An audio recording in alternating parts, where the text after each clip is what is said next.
vlogger na si Von Ordona nanlumo matapos itong gawin ng kanilang pinagkakatiwalaang engineer.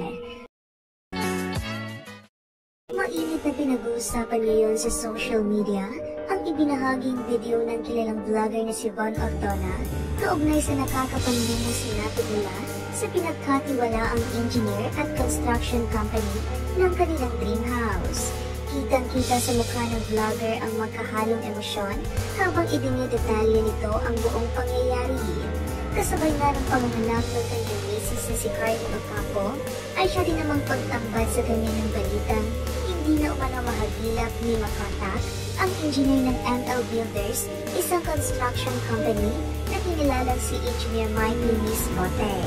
Maraming kliyente rin ang nasabing construction company ang nakipag-ugnayan kay Von upang humingi ng tulong dahil biglang naglaho na parang wala umano ang nasabing engineer at napakaraming unfinished projects na naiwan.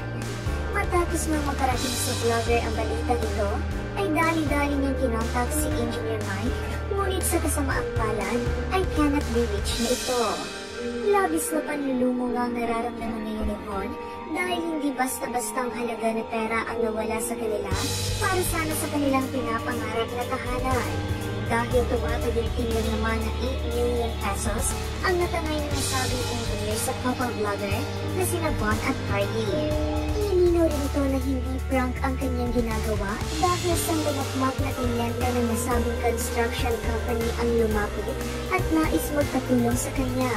Mga pahayag ni Von, nasa hospital kami ngayon, kakapanganak lang ng wife ko. Tapos ganito kabigat na problema ang binigay sa amin. Hindi po ito prank or biro. Madami kaming client na nabiktima dito. Milyon-milyon na pera involved. Kaya para na akong mababaliw sa stress. Hindi po biro ang 8 million na panimula na binigay ko para sa dream house ng pamilya ko.